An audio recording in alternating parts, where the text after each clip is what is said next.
Assalamu alaikum and good afternoon, good morning, wherever you are. So today we are going to discuss yet another very important topic, which is motivation and how to motivate others as well as how to motivate yourself. I think motivation is such a topic that it should be of interest to everybody, and everybody is concerned about it, in fact. Whether you are a parent or you are a teacher or you are an employer, you all the time, think about the issue of motivation. Some people are highly motivated, some people are not motivated, and so it affects their performance, whether it is performance in the studies, performance in the work situation, and things like that.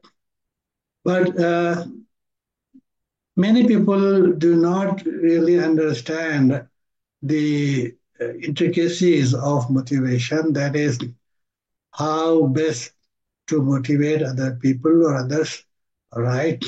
What is the processes involved into that?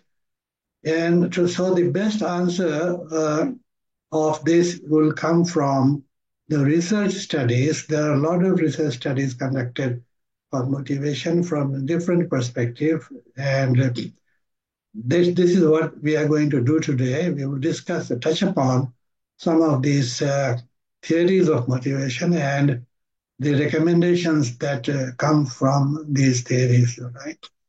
You might be listening to on the internet a lot of people who are good motivational speakers. They try to motivate through their persuasive communications and things like that. Similarly, there are others like religious leaders, and they try to motivate the audience basically through creating some kind of anxiety, some kind of guilt, some kind of shame in order to get the what is it called as motivated them to become a better person. But in terms of psychological research, these are not the way actually to motivate. No, in order to understand what motivates a person, how to motivate a person, we have to understand what is motivation, first of all. So let me tell you what is motivation. Motivation is defined as an energy. That is, it moves people into action. Somebody has motivation, then he will or she will move into action. Uh, And so why motivation is important, as I told you, because it is very important concern for parents, teachers, and employers. And why? Because it is an important determinant of behavior. We all talk about motivation because we understand the linkage between motivation and performance or outcomes. All right. So motivation is actually central to human function. Somebody would do certain things or not do certain things depends upon whether that person is motivated or not motivated. All right. So when we talk about motivation, we have to understand the components of motivations. And the components of motivations are this: need, then drive, and then incentive. That is, motivation begins from a need, right? Unless there is a need, there would be no motivation. So the first thing first, the anybody who wants to motivate another person will have to understand the need of the other person and then try to address that need. So once the need is there, then the person gets into action, that is drive, towards the goal or towards the incentive. No, just take the example. If I am hungry, then I have the need for food. As soon as I'm hungry, there is a need for getting something to eat something, and that drives me into action and would like to find the food wherever it is available.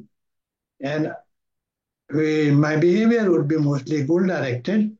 that I will try to, find out where I can go to get that. All right. This is the situation in every respect, whether it is in the work situation or in, in other community life or in school. We have to understand the linkage between need, drive, and incentive. So, uh, when we talk about need, we have to understand the different type of needs. So, basically, there are two different types of needs. One is called the basic needs, which is biological in character, and all of us know that this is about food, water, air, sleep, etc. These are biological, and it's a survival need also. That's why it is called as basic needs.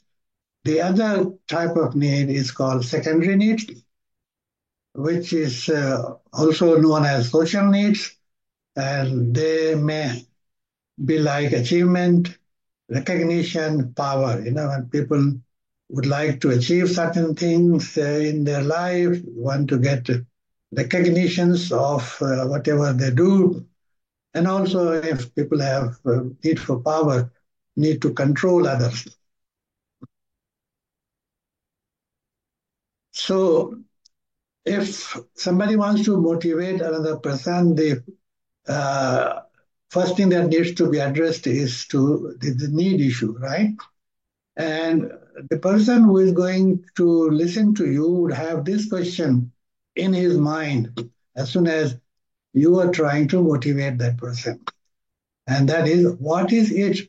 What is in it for me? If I'm going to sort of design a certain policy or trying to design certain incentives plan or trying to motivate somebody, that person would like to have this thing in his mind and always like to ask these questions from the motivator. How I'm going to benefit from this? Is it going to address my need? Is it that what I want? So that is what the question that needs to be always, kept in mind by anybody who wants to motivate another person. What people want to know how they will benefit from performing this task, right? And must know what needs person is attempting to satisfy. So if somebody wants to motivate a person, he or she should be should be good in terms of understanding the needs of the person. I can just give you an example of a interesting case that I read some time back. And this was about a bank clerk who was working in a bank, and he was known for his poor performance. He was not attending his job carefully. He would commit a lot of mistakes and things like that. So every bank manager, wherever he was working, would be very happy with him, and he would to get transferred from one branch to another branch, to another branch. And finally, when he landed up to in one of the branches, the branch manager was a little curious about that person. He knew his background, and so he wanted to know what would be the best way to motivate this person. So he sort of did some kind of a background check of this person and found that, oh, this person is quite wealthy. All right. He has two, three villas in the city. His wife is working. His children are settled. They are working on good position. So this branch manager thought, why this person is working as a clerk in this bank? Is it that he needs money? Is it for money that he's working? Then he's concluded that no, perhaps he's not working for the money. He doesn't bother about it. Maybe he's working for something else which he's not getting. So what he did was he applied a very well-known motivation theory. People know about very well. That is called Maslow's need hierarchy theory. And he thought that probably this person is not concerned about the basic needs. He has money. he is not even very well concerned about his job security. Uh, Perhaps he is more interested or more concerned about need for belongingness and need for recognition, which he is not getting because he's always being blamed by other branch managers.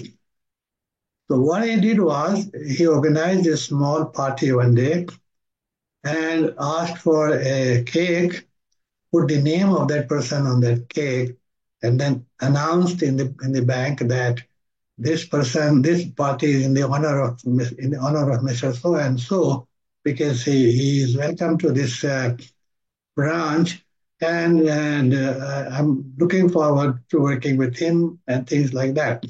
All right. So this worked. Why this worked? Because this person was very happy that he got a place where people are going to, appreciate him, and he is going to be recognized. So this is the story. And when the branch manager started giving that kind of recognition and appreciation to this clerk, soon this clerk became a very good employee. He started performing very well, took a lot of interest in the job, and one day he in fact became himself a branch manager. So this is the story which says that if somebody wants to understand, wants to motivate somebody, he should try to understand the need profile of that person. So what I'm going to discuss now is to basically talk about a few motivation theories, and let's see what are the knowledge that we get from these theories. So when we talk about need theories, there are three very important need theories. One, as I mentioned, is the Maslow's hierarchy of needs. The second one is David McLean's social needs theory. And then the latest one is coming from Edward Deci and Richard Ryan, who have given a theory known as self-determination theory. And they're talking about two types of needs, which is intrinsic and extrinsic needs. So as I discussed earlier, Maslow's need hierarchy theory suggests that all of us human beings progress from the basic physiological needs. If that is satisfied, then we move on to the second need, which is the shelter or safety needs, and then to the relational needs or need for belongingness, and then to the need for self-esteem, right? And finally, the self-actualization need. What Maslow is saying that whether in the work situation or in any other situation, we all progress from the basic physiological needs. When that is met, then we started bothering or thinking about safety needs, all right? And if that is assured, there is no issue with that, then the need for belongingness, we get more concerned about, how we belong to the family or to the community, or even in the work situation. What Maslow is saying is that if one level of need is not satisfied, let's the shelter needs or safety need, the person will not progress to this next higher level of need. So it is very important for anybody who wants to motivate. Let's say managers who want to motivate their employees, that managers or the employer have to sort of assure the employees about their security needs. If that is not fulfilled, they will remain concerned about this and will not bother to progress, will not go to the higher level needs satisfaction. So it is very important that one should see how they can provide the need satisfaction at different levels so that the employees can progress to the highest level of need, which is need for self-actualization. Although many people do not reach to that level, but even need for self-esteem or doing something because somebody likes to be recognized and develop a positive self concept, then this is more than enough self-esteem needs. So Maslow's theory is quite popular even today. Although there are certain criticisms about that, but we are not going to discuss that. Moving on to the next need theory, which is David McClelland's social need theory. So, David McClelland talks about three types of social needs. These are need for achievement, need for power, and need for affiliation. Need for achievement, need for power, and need for affiliation. And this is called social need because, according to McClelland, these three types of needs are developed through socialization, depending upon the culture and society. So, if somebody has developed a high need for achievement, that person will have, the urge to always remain on the top. He would be always desiring to win, rather than lose and receive all the credit. When somebody do not have high need for achievement, then that person fears failure and avoids responsibility, right? So that is the characteristics of a person who has high need for achievement or low need for achievement.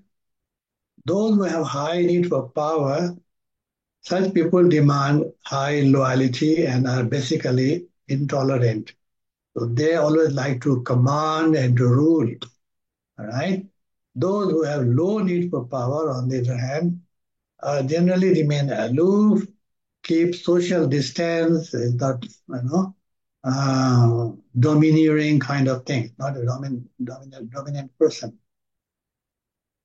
Those who have high need for affiliation, they are very friendly people, very cooperative. They always like to work together, spend time together.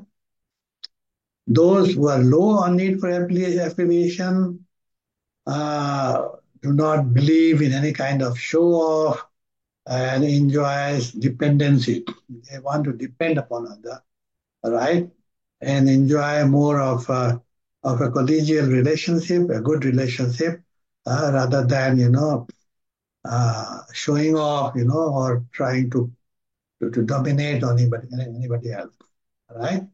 So these are the three social needs. What McClelland says that these needs are developed through socialization process, and what need a person is going to develop depends upon which type of family upbringing, what type of community life, and overall the national values are there. So, for example, most of the materialistic country, high what is called as individualistic countries, like the Western countries of US and even in Australia, right? There's high emphasis for achievement, whether in the school or in academics or in sports. So from the very early beginning, children get into that kind of temperament where they would like to always achieve success, all right? Well, in those communities where people develop high need for power, those societies are very highly hierarchical. For example, India and many of the Asian countries, very hierarchical. People have different levels of status, either depending upon the caste or the money power or the wealth. You have high ups in the society and lows in the society, all right? So people who are exposed to that kind of environment, many people would like to, get into a position of power, right? Whether in the joining a job which is very demanding and can enjoy a lot of commanding and controlling, power. So that's why there is a rather high demand for such jobs in many Asian countries, particularly in India. I've seen that people like to become a police officer rather than uh, researcher or academicians or a school teacher. All right. And societies which are high on need for affiliation, generally are very collectivistic societies where family associations and community relationships are more important than uh, need for achievement. All right, so that is about social needs, and depending upon the social needs, the management of the organization, for example, should try to design, different kinds of incentive plans. If you are working in, if your organization is located in a collectivistic society where people are high on need for affiliation rather than need for achievement, you have to think about how to, design a system where people get more happy with incentives which promote camaraderie, and cooperations and enjoy, family days and things like that, rather than some material reward. All right, so now moving on to yet another theory, which is called self-determination theory, or SDT. Right?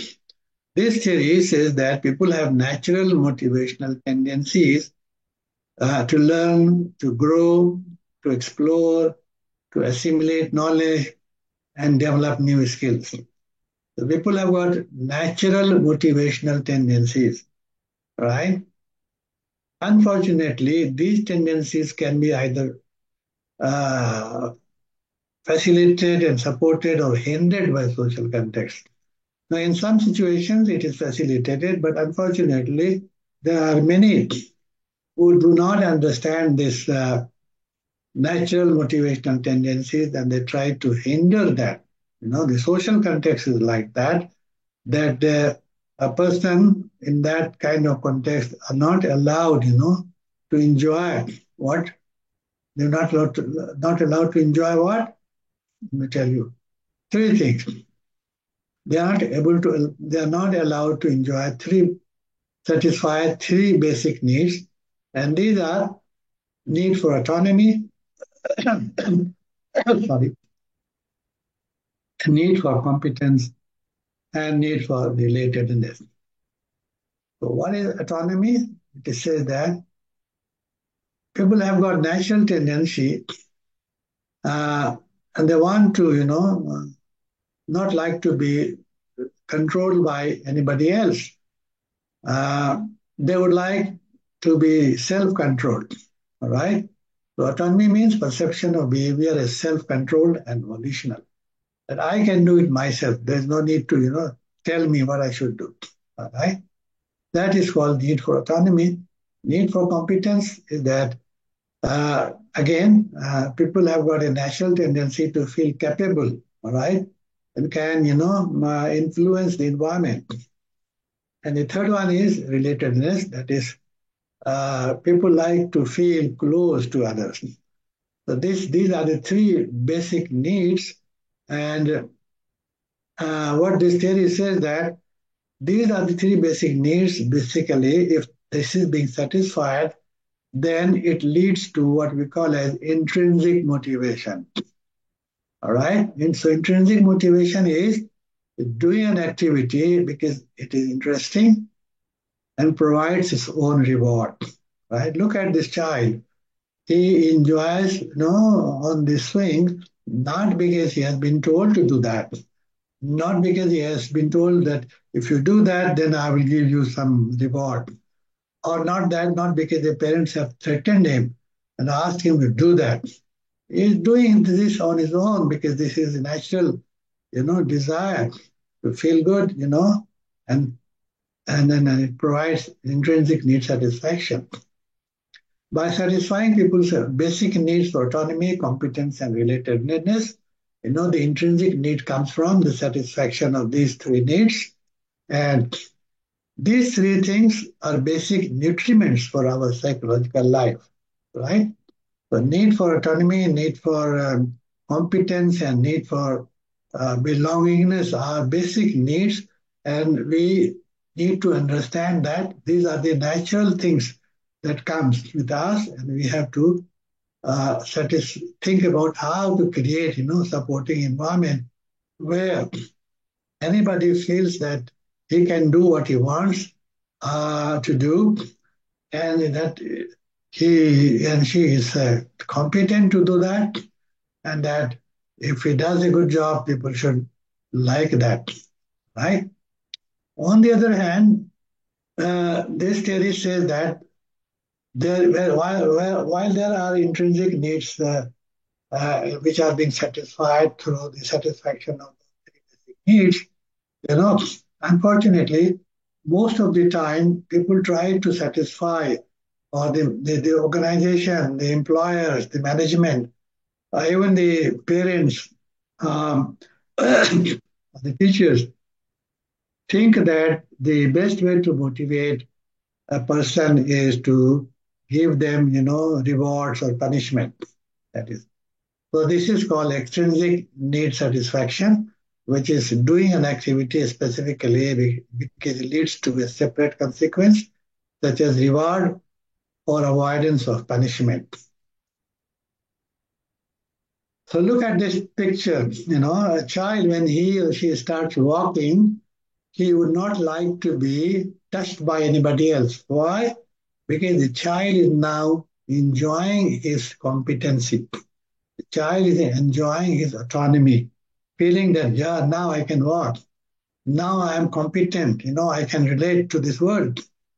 So this is the basic intrinsic need that this theory is talking about, that you have to understand this need, and you have to create situations for the satisfaction of the need for autonomy, need for competency, and of course, need for relatedness.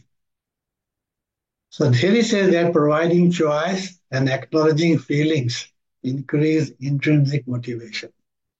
If you provide choice to the employees or to the students and let them choose among those options, all right, then it may create intrinsic need for satisfaction.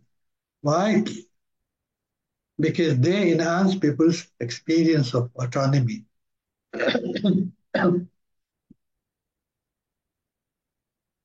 However, how do we motivate? Let's take the case of employees. The typical approach is promoting compliance, right? Giving order or giving, instruction, and do this and do that, right? Not empowering them, not believing in their competency, just do what I say. So this is how, is a typical approach of motivating, people, like giving sermons, giving orders, creating, all kinds of guilt feelings, shamefulness, and thinking that this will motivate. It will not. It will, on the other hand, sort of create a lot of negative things, negative thinking in the mind of those people whom we are trying to motivate. So a more effective approach, as I told you, would be to facilitate autonomous motivation, right? Facilitate autonomous motivation, which is satisfaction of intrinsic needs. So what is the difference between the two? Autonomy supportive versus controlled environment.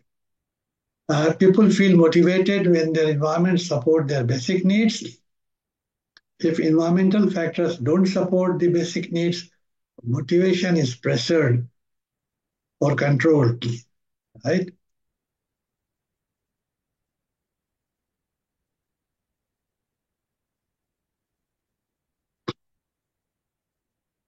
All right. So in a sense, this is the self-determination theory of motivation, which talks about three basic needs, differentiate between intrinsic motivation and extrinsic motivation, and says that most of the time employees are people are trying to motivate others through carrot and stick, either through reward or threat or punishment. But that's not the the way to motivate employees or to motivate anybody. Best way is to recognize their basic needs for autonomy, need for competence, and need for belongingness, and try to create kind of supportive environment, in the situation so that these needs are satisfied and these needs are fostered. Right. Related to this distinction between intrinsic and extrinsic need, there is yet another theory of motivation, which is called as Herzberg's two-factor theory. And this theory says that there are two types of factors which either motivate or make employees satisfied with the job, or there are factors which make an employee dissatisfied. So what the theory says that job satisfaction or job dissatisfaction are not the same. One set of factors contribute to job satisfaction or motivation, and the other set of factors contribute to job dissatisfaction. So those factors which contribute to job satisfaction or motivation is called as job content factors or motivators. And if job content includes an opportunity for employee to get recognized, feel autonomous or empowered, and if there are growth opportunities. These are inherent in the job. That is why it is called job content. A job which is very repetitive, which is very, in a situation where you just have to do what is being told to you, there is no autonomy, there is no growth opportunity, right? You just have to work from 10 to 5, whatever timing is there. You come back and then you forget about that because you do not identify yourself from the job itself, all right? There is no opportunity to be recognized from the job. Then that situation will not be good enough for employees to feel satisfied with the job. All right. On the other hand, the job context factor is called hygiene factors.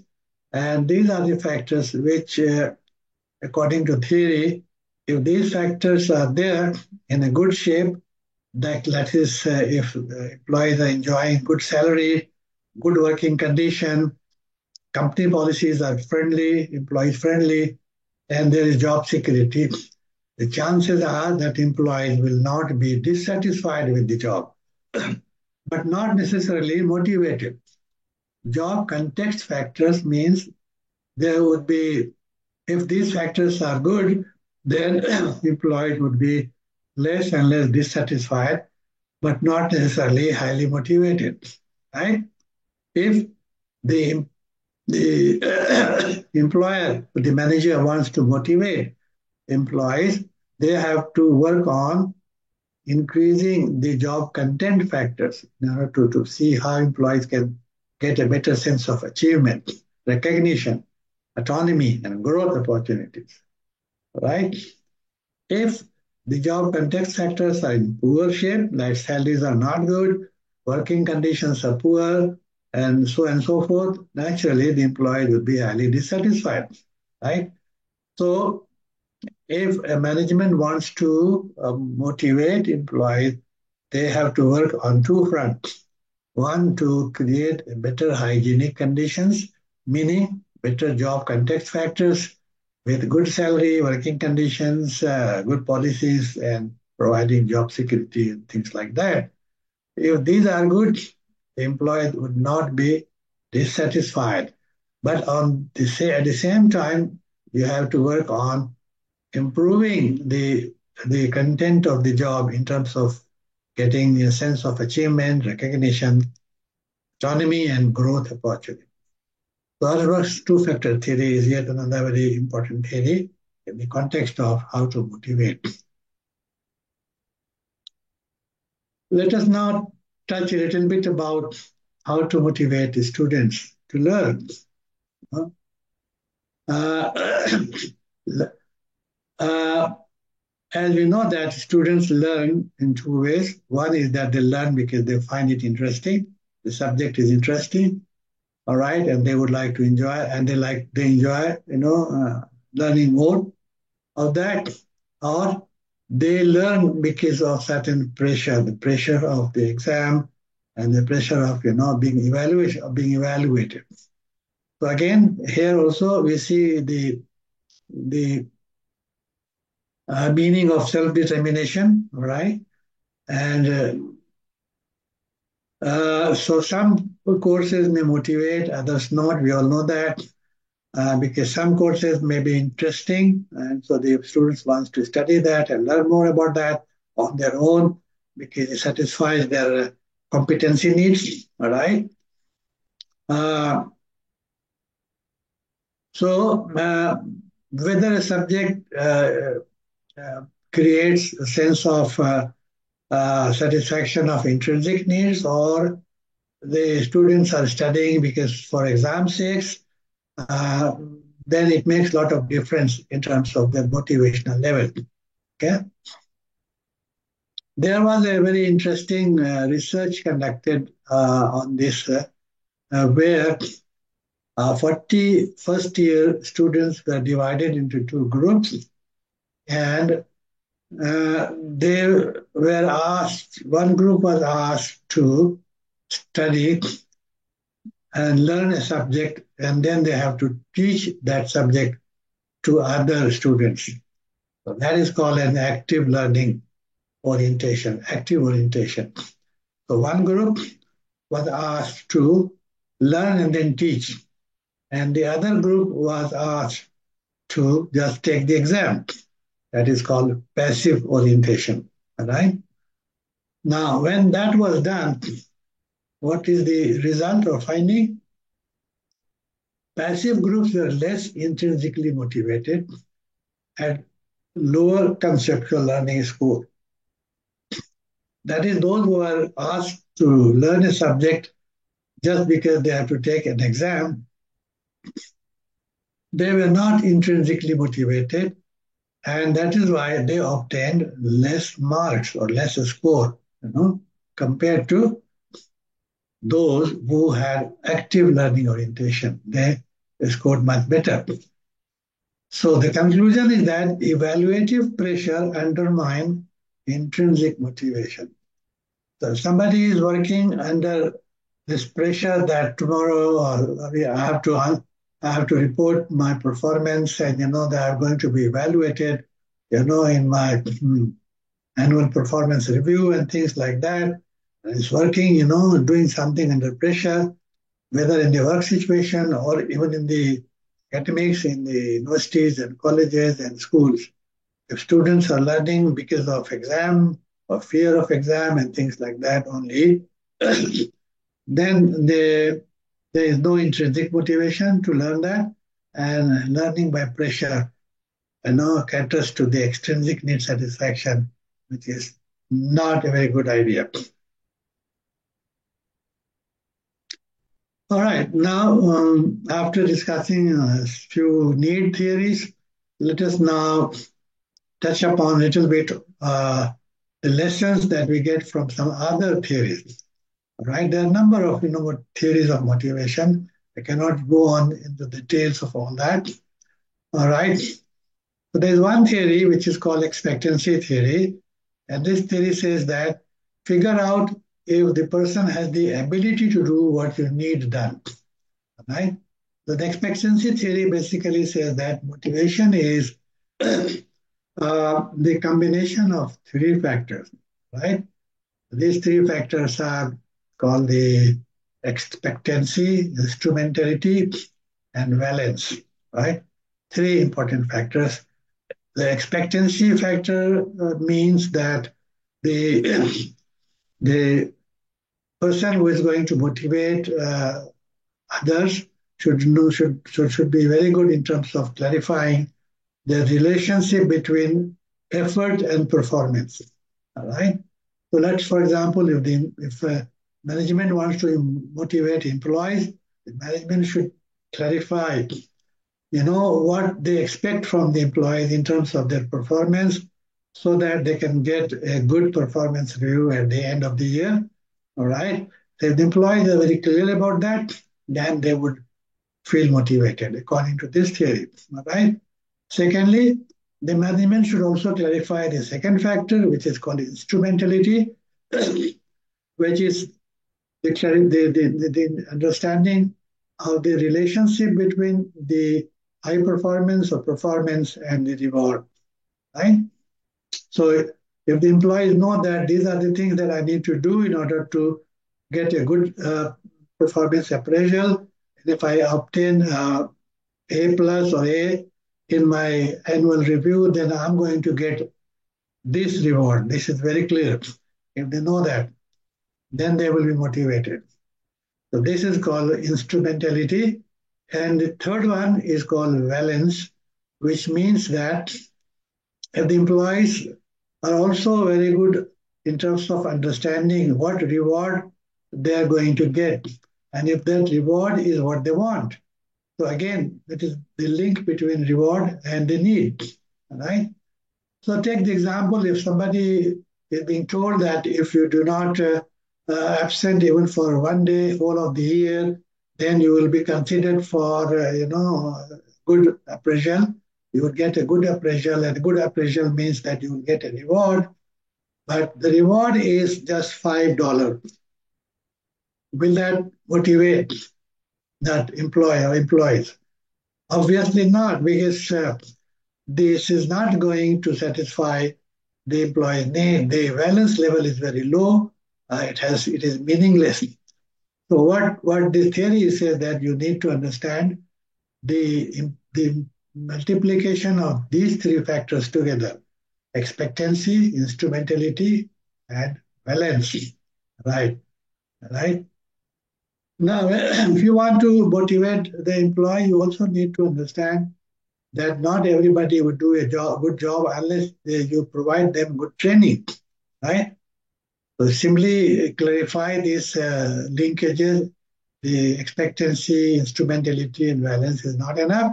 You have to also provide them the necessary training so that they could do a good job. If they do not have the ability, you cannot expect them to do a good job in the first place.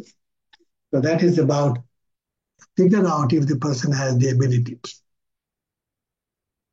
The second recommendation comes from goal setting theory. Again, very good theory of motivation. It says that tasks should be clearly defined. Don't just say do your best. According to this theory, motivation comes from the characteristics of the job, of the task or goal, right?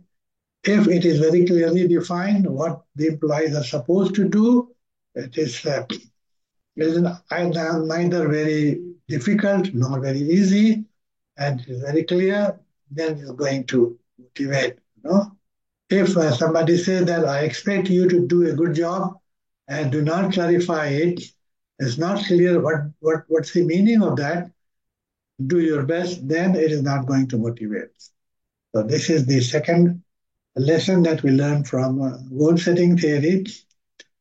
Also, give lots of feedback to the workers. And the third theory is called equity theory. And this theory says that motivation will come only when people feel that they are being treated fairly in the workplace, right? If somebody has done a good job, he has got a very good background in terms of their knowledge and and experience, but if that person do not get the fair treatment and is being on the other hand, who is less competent person get a reward, then actually it creates no sense of unfairness, and that can lead to lower level of motivation, right? So justice, fairness, equity are the basic tenets of this theory that motivation comes from how an employee feels that he is being treated fairly or unfairly in the workplace. All right, there are some more lessons that comes from other theories like avoid instilling fear in the person. As I told you in the very beginning, creating fear or guilt or shame is not the way to motivate, because that if you do that, then it creates some kind of a hatred from those activities which has been enforced upon them, those thoughts which have been enforced upon them, right? So sense of fear, instilling a sense of fear and guilt and shame is not the way to motivate. The best way to motivate is to understand the individual's needs, all right, and then try to understand the relationship of the intrinsic versus extrinsic need satisfaction. And of course, the processes of motivation which other motivational theories are talking about. Generously praise persons who get your work accomplished. This is again the reinforcement theory, because they say that the best way to motivate is to sort of give positive reinforcement, right? Because if somebody gets a positive reinforcement or some kind of a reward, the tendency to repeat the same thing increases. Before giving a reward, find out what would appeal to the person. That is expectancy theory. We are talking about that we need to understand the need of the person and what is that. If you are trying to give a reward of $5 after clarifying the effort to performance relationship and performance to reward relationship, but the reward or the valence of that reward is very, very low, right? That is not going to motivate.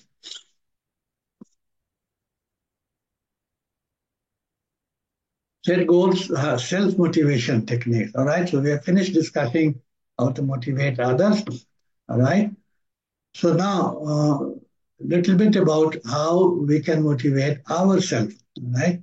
What can we do so that we can motivate ourselves? There are certain suggestions over here. So number one is set goals for yourself. Just like goal setting theory, it is very well known that if somebody wants to move on and to get things done and achieve whatever he or she wants to achieve, then it's very important that one should plan. One should plan means that he should set goals, what he or she wants to achieve, in the shorter term or in the long term, right? So set goals for yourself. Find intrinsically motivating work, that is work or subject, whatever you want to study or excel upon or in the work situation.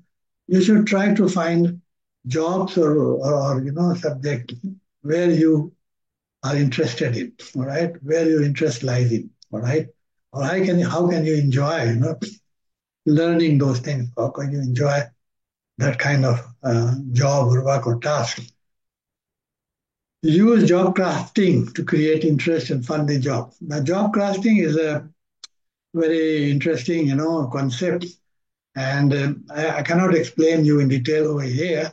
But if somebody is interested, you can search on the internet. There are a lot of literature available on job crafting techniques. Essentially, it means that if your job is boring, you don't find any interest in the job, still there are certain opportunity for you to create some interest in the job, to some innovative additions in the job. Maybe you can add some task on your own in order to create some more interest and meaning in the job. You can start learning something new from others while you're working and through collaborations and cooperations with people from other domains. So there are a lot of literature available on job crafting, and suggested that jobs which are very routine and monotonous type, you need to do some crafting, so create some interest into the job. Yeah. Raise your level of self-expectations. That is, yeah, if somebody wants to feel motivated, he has to set a goal or target. And also, talk to yourself and yes, I can do that. If you develop that kind of self expectation, the expectations, work psychologically. It is also called as gala tea effect, gala tea effect, right? That is expectations, directly or psychologically, you know, create positive mindset, and you feel good, when you achieve that come to that level of expectation. Of course, it's very important that you should try to develop a strong work ethics, that is try to achieve something uh, through honesty and hard work, not through any shortcut, not through any unfair means. If you achieve through unfair means, like for example cheating in the exam, you will never feel happy about it. All right, it will not fulfill your intrinsic needs, and and it will simply, you will not be able to feel good about it. So develop a strong work ethics, and when you achieve through hard work, through honesty, it is really self-fulfilling. All right, so this is a very interesting quote from a very famous researcher, psychologist, and what he says is that long-term success hinges on maintaining intrinsic motivation. It's about pursuing goals that resonate personally, not just chasing external rewards, right? So finally, remember, motivation is multifaceted. What does it mean? Motivation is multifaceted means that at one time, all of us have several needs to satisfy. It's not that only one need is there with us. We have several needs. Some needs are very dominant, some needs are not so dominant. So try to understand motivation is multifaceted, and which need is more dominant in what situation, that needs to be recognized by those who wants to motivate others, right? Secondly, motivation is not the only determinant of performance. There are other factors, so there are other determinants that also need to be considered. Somebody may be very motivated and yet is not able to do a good job because of the ability issue. The person doesn't know how to do the job. So even if he is motivated or she is motivated, but he is still not able to perform because of ability issue, right? So in that case, there is a need to address that, provide the training and learning opportunities for a person to develop the real kind of ability so that he or she can perform. The second one is also perception, that is how a person perceives his job, his role in the workplace is also important. So it may be that uh, somebody is motivated or less motivated because he or she thinks that certain tasks are not important, right? Certain tasks are not important. For example, there was a case study in which, uh, the hospital director was thinking about how to motivate doctors to write good report for insurance claim, all right, from insurance company.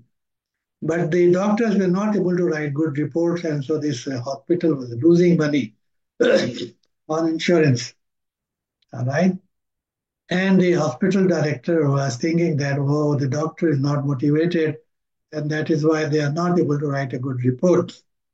But it may not be the case. The doctor may be having the ability, but maybe not writing a good report because he or she doesn't perceive that this is a more important role for them.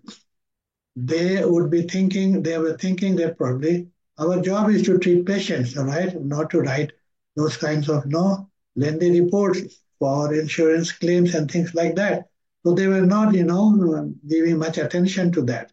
It was a perception issue, not the ability or motivation issue. So why thought about motivation when it is the issue of perception, all right? Then there are other factors also that also contribute to motivations, like personality traits. There are certain personality traits that fit or do not fit in with the nature of the job or the task or the subject that one wants to study or excel upon. The good match or bad match results into poor or high performance. So that is also an issue. It's not only motivation. Similarly, values and situational factors also contribute to whether somebody is going to do a good job or not a good job. So it's not always the motivation that is directly related to performance.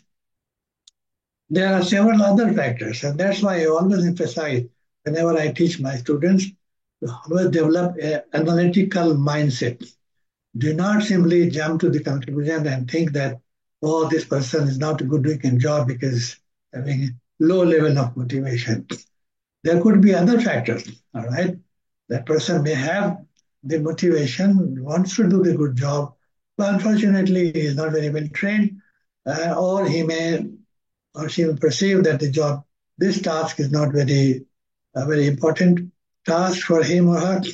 Similarly, there are other personality factors, values, and situational factors. Sometimes everything is okay, but because of certain situational factors, for example, in the case of doctors who are not writing a good report, we can say that maybe they do not get enough space to write the report, or they are overburdened with uh, treating the patients and they don't get the time to write the report, all right?